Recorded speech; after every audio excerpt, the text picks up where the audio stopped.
emang si masnya naik kapan kemarin sore, emang boleh gitu? Kalau emang larangan di situ malam Jumat gak boleh naik, tadi kan di pos 7 sempat ketemu sama tenda kan? Nah, jadi pertanyaan tuh. Nah, harusnya kan itu tenda juga nggak ada dong. Nggak ada dong. Nggak boleh ada yang datang. Nggak ada dong. Setengah 9 dari pos 4. Kok jam jadi jam 8? Nah, kok aneh? Jadi kayak mundur? Kayak mundur waktu. Kok aneh? Perasaan tadi jam 9, setengah 9-an lah. Itu kan di bawah posisinya saya. Dari pos yang 4 itu. Harusnya kan kalau naik, harusnya kan kalau naik waktu maju. Ini malah mundur. Malah mundur jadi jam 8 coba.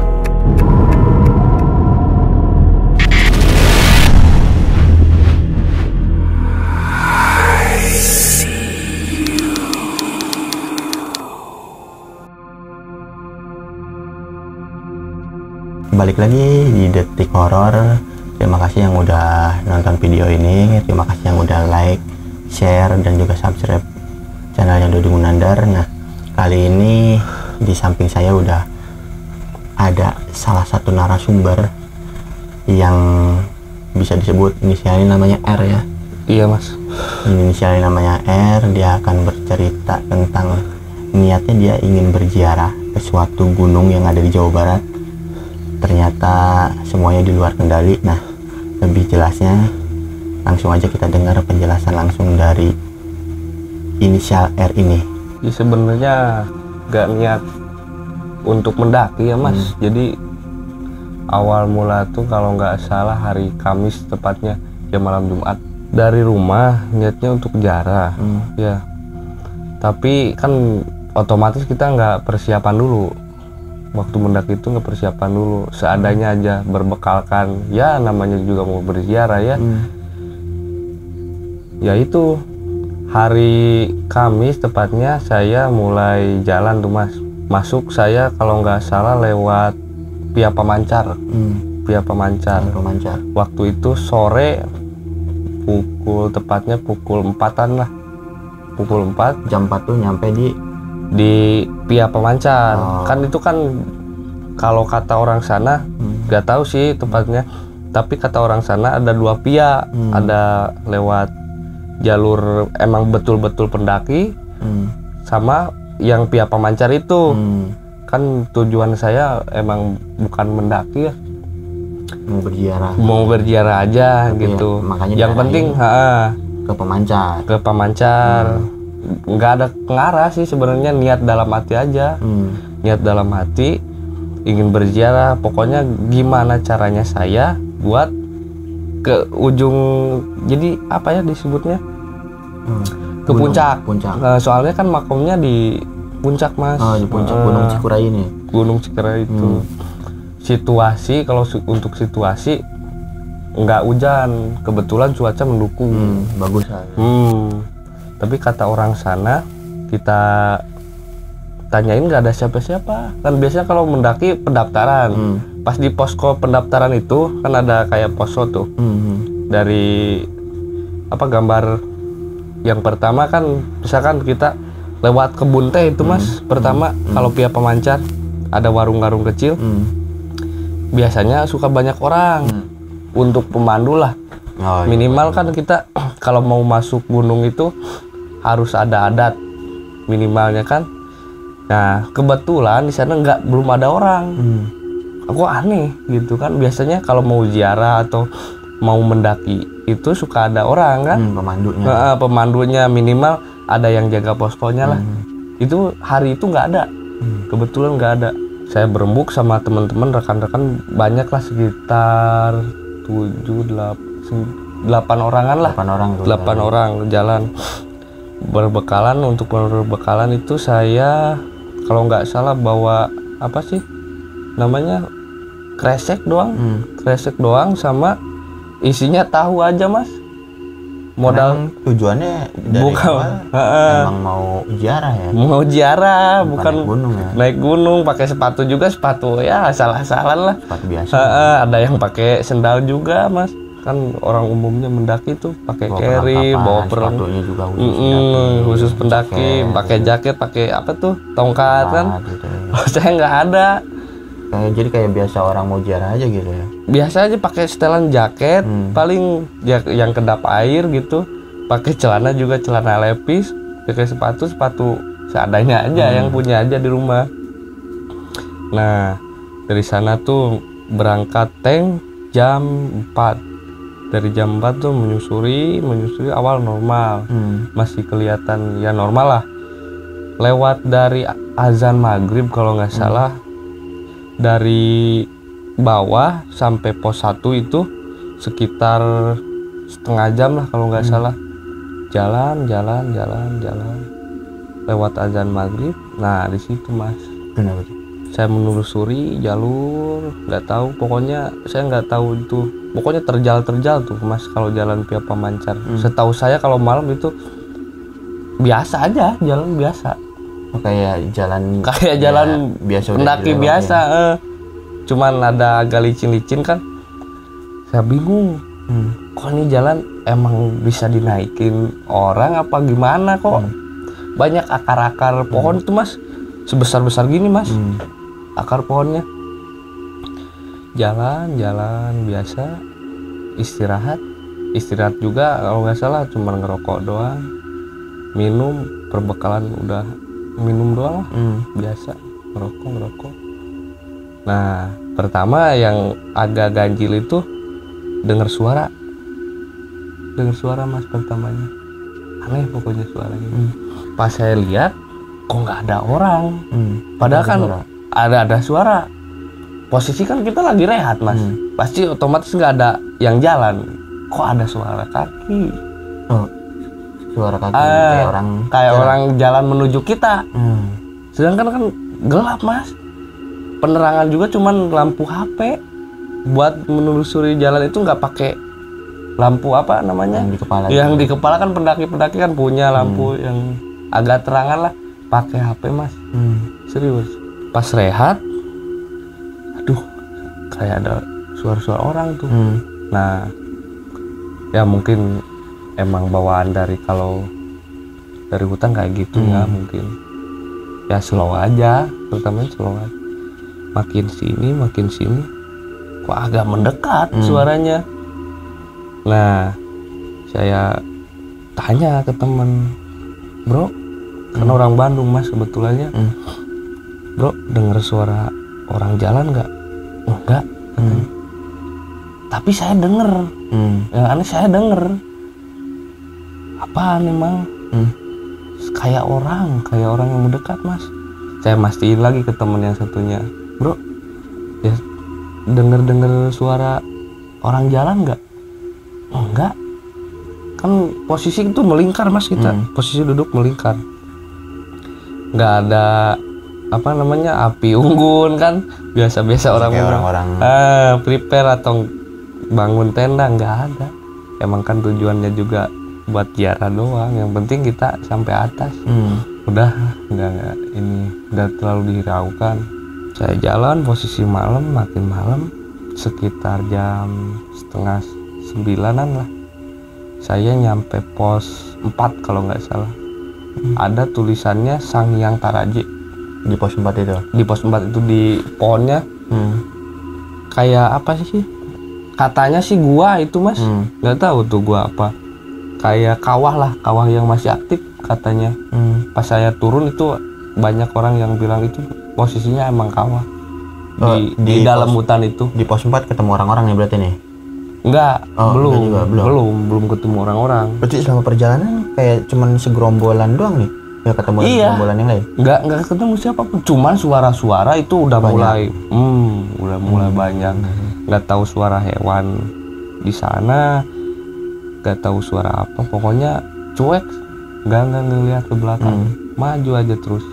Dalam hati kan yang penting saya nggak mengganggu, niatnya kan saya baik kan, mau ziarah, mau apa sih kata istilahnya itu kan kepercayaan kita, mau dapat barokah lah istilahnya kalau sampai atas, mau berdoa gitu sambil tadabbur alam juga kan.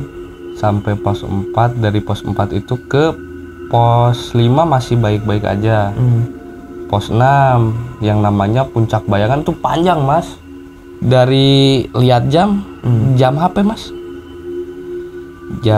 sekitar jam 9 dari pos setengah 9 dari pos 4. Kok jam jadi jam 8? Nah, kok aneh? Jadi kayak mundur waktu. Kok aneh? Perasaan tadi jam 9, setengah 9-an lah. Itu kan di bawah posisinya saya dari pos yang 4 itu. Harusnya kan kalau naik waktu maju. Ini malah mundur jadi jam 8 coba. Nah, udah pasrah. Posisi nggak bawa termos, nggak bawa buat angetin badan. Udah bener-bener nggak bawa perlengkapan lah. Bener-bener nggak bawa perlengkapan. Itu pun bawa gehu. Gehu itu makanan, iya gehu yang isinya toge. Itu doang yang dimakan selama perjalanan itu doang, sama air putih. Dari pos 6 itu sampai kalau nggak salah sampai 7, nggak tahu sampai 8 itu, sampai puncak itu. Jadi ketemu orang yang lagi ngecamp itu dari pos 8, dari pos sekitar pos 7 kalau nggak salah. Ya pokoknya belok kanan, pas belokan ada yang lagi ngecamp sebelah sini. Cuman ada satu tenda. Oh berarti ini jalur pendaki kata saya. Ya alhamdulillah lah. Tapi saya nggak berani buat lihat tendanya. Cuma lewat doang. Tapi itu kan malam-malam tuh. Tendanya itu apakah lampunya nyala? Apakah gelap? Lampunya nyala mas. Lampunya nyala. Ada suara orang juga berbicara. Kalau ada lampu nyala, otomatis bayangannya kelihatan lah. Tapi nggak ada bayangannya. Yang saya aneh, baru ngeh saya juga udah di atas. Udah di puncak. Saya baru kok ada yang berbicara tapi nggak ada bayangan. Otomatis kan kalau ada orang di dalam tenda ada bayangan lah. Seenggaknya pantulan cahaya kan. Kalau tenda itu kan pakai lampu misalkan atau pencahayaan lah, kelihatan lah otomatis bayangannya. Nggak ada mas, saya baru nggak. Parah. Emang dari awal udah nggak bener di perjalanan. Sampai sana ada bangunan, di puncak tuh ada bangunan mas. Sekitar jam 11 malam di puncak. Dinginnya mas parah. Sampai 2 temen saya hipo. Emang bener-bener gak persiapan. Ya maksudnya emang tujuannya juga bukan buat naik gunung. Bukan buat naik gunung. Daripada teman saya mati dalam hati, saya turun lagi. Biarpun saling gendong mas, turun saling gendong. Ziarah paling menakutkan itu. Biasanya kalau ziarah nggak pernah ketemu kayak gitu. Itu karena posisinya makamnya ya kurang pengetahuan. Sayanya juga kurang pengetahuan bahwa makom itu di atas gunung. Saya taunya ziarah aja ke makom yang tersebut. Taunya ada di atas gunung. Mau nggak mau ya saya orang udah niatnya mau ziarah. Terus pas ganti-gantian gendong temen buat turun yang lagi hipo, apa ada kejadian apa? Kan temen saya hipo, otomatis di belakang mas. Saya perasaan jalan paling depan, barisan kedua apa ketiga lah. Yang nggak depan-depan, ada sih yang 2 orang di depan saya.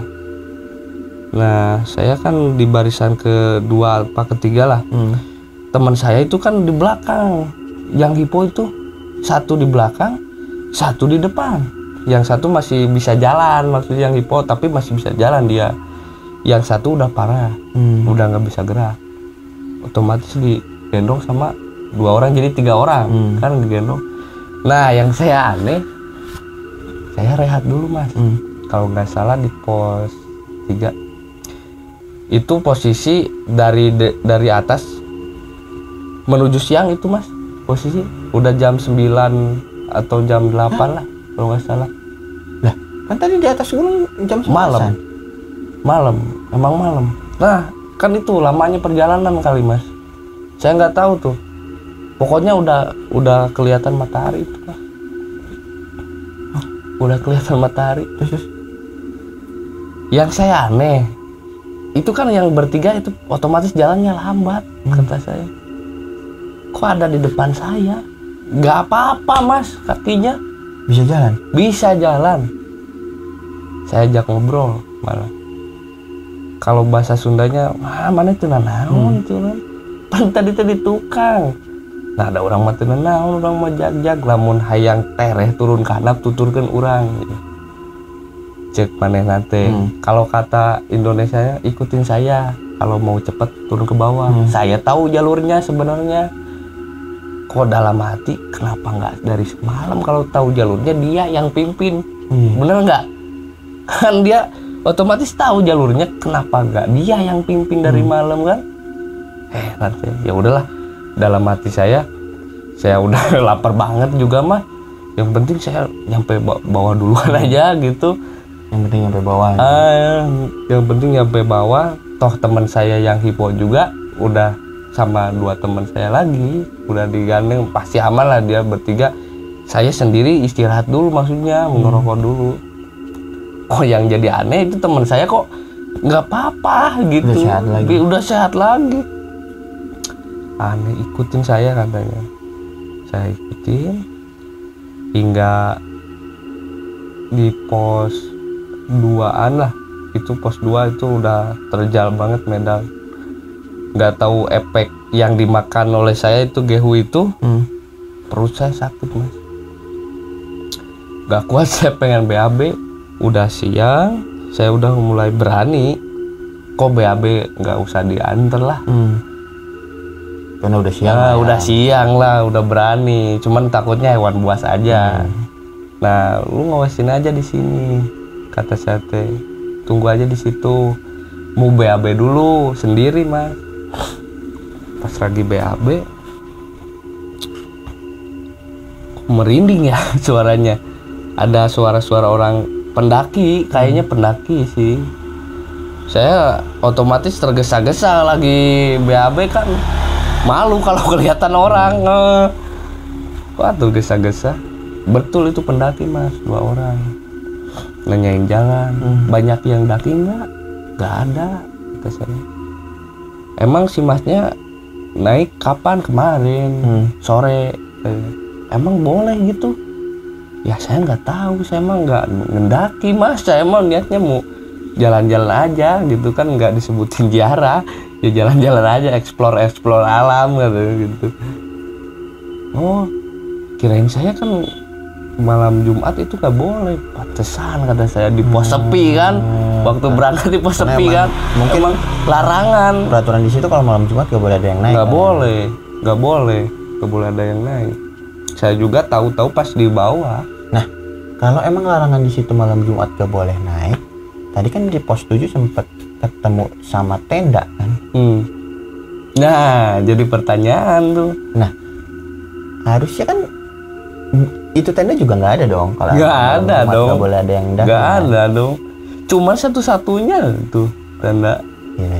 Ya. Yang saya heran, kalau misalkan itu tenda beneran tenda, otomatis kan ada orangnya. Minimal kalau ada suaranya ada orangnya. Kok nggak ada ini bayangannya? Di pos berapa ya yang ada, pokoknya ada tulisan Sanghyang Taraje itu kan jalan ada 2 tuh. Kayak ini kawah, saya jalan sini yang terjal. Lewat kanan kalau dari arah turun mas. Lihat sesuatu, dikira itu apa sih, babi hutan. Pas saya deketin, pas dilihat itu apa sih, Black Panther itu mas namanya, kucing hutan yang hitam. Kalau istilahnya apa sih, logo polisi, macan kumbang. Segede apa? Sekitar segede apa ya, semeteran lah, semeter. Masih anak kayaknya. Masih anak untung saya yang lihat duluan, gak dia yang lihat duluan. Posisinya ngadepnya sana. Ngebelakangin saya. Untung mas saya masih selamat. Muter saya jalan balik lagi. Saya ketemu kayak apa ya, pedesaan gitu mas. Di tengah hutan. Di tengah hutan masih ada pedesaan. kayak pasar aja biasa. Tapi maksudnya secara, kalau dipikir secara logika nggak akan ada Yang jualan di tengah hutan masa rame tuh. rame mas.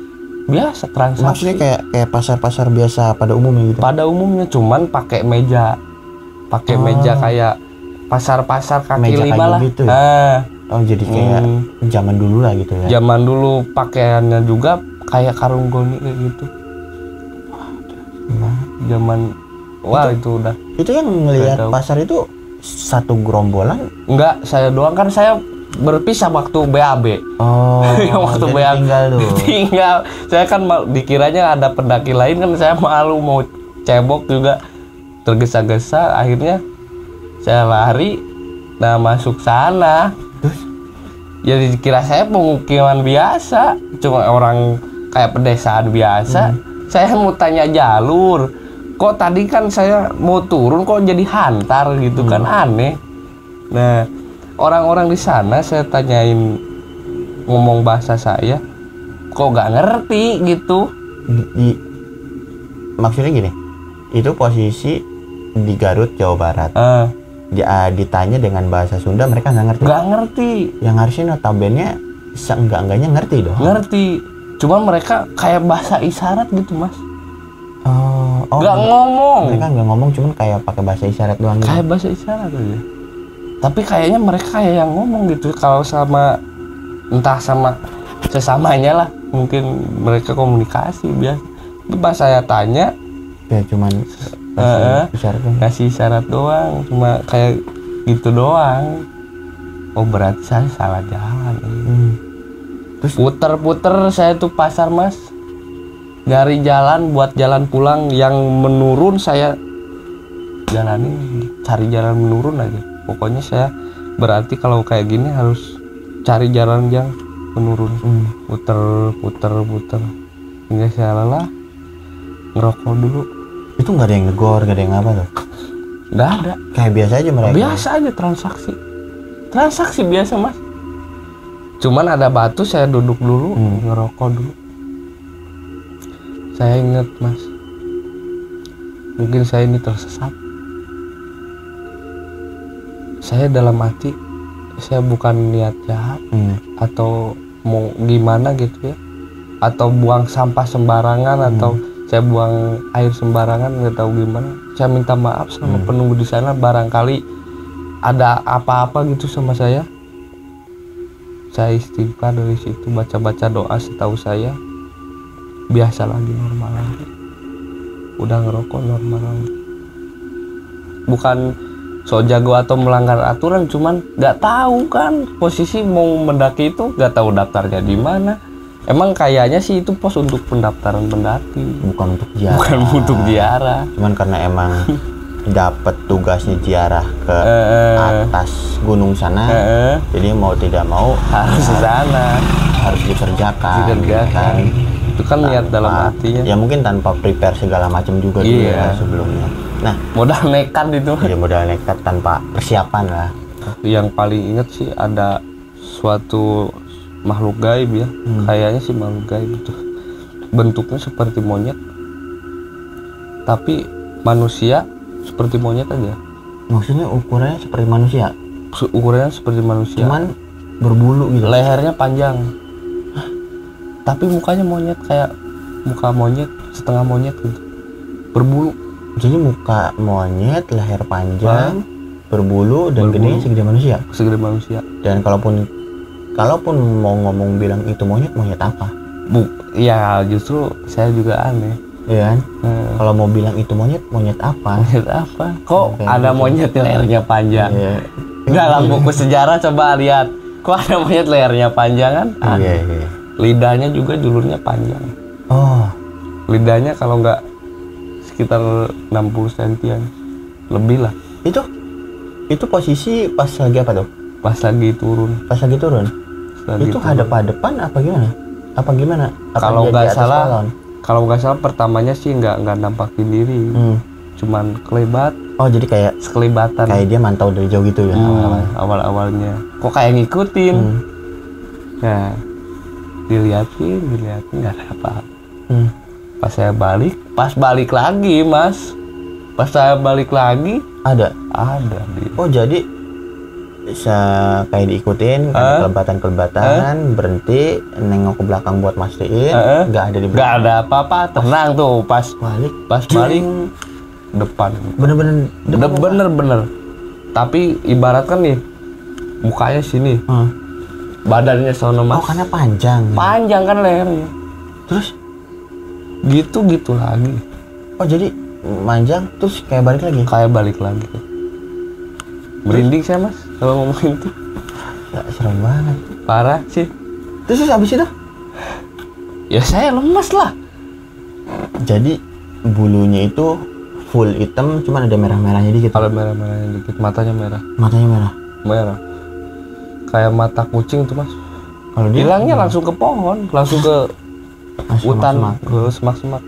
Berarti itu kejadian itu gara-gara yang tadi habis BAB yang kesesat sendirian. Kesesat sendirian. Ternyata habis BAB terus kesesat sendirian itu banyak menemukan hal-hal aneh. Pesan juga buat yang mau mendaki, jangan yang dilarang lah.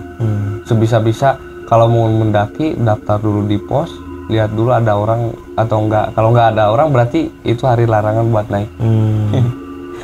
Lebih baik cari aman atau enggak cari jalur yang lewat pemukiman. Kalau nggak salah ada sih jalur lewat pemukiman, bukan jalur kebun. Jadi buat teman-teman yang punya pengalaman serupa di Gunung Cikuray, Garut, Jawa Barat bisa komen. Jadi semoga dengan kejadian ini kita bisa ambil pembelajarannya, hikmahnya. Nah, bisa dibilang ini Mr. R ini juga salah satu orang yang sangat beruntung ya. Udah nggak terdaftar. Itu larangan juga kan hari itu. Ketemu yang aneh-aneh dan masih bisa. Nggak tahu medannya kayak gimana. Bisa turun dengan selamat dan bisa menceritakan ini semua kepada teman-teman nih. Jadi ambil sisi positifnya, buang sisi negatifnya, dan jangan lupa dimanapun kita berada tetap jaga sopan santun.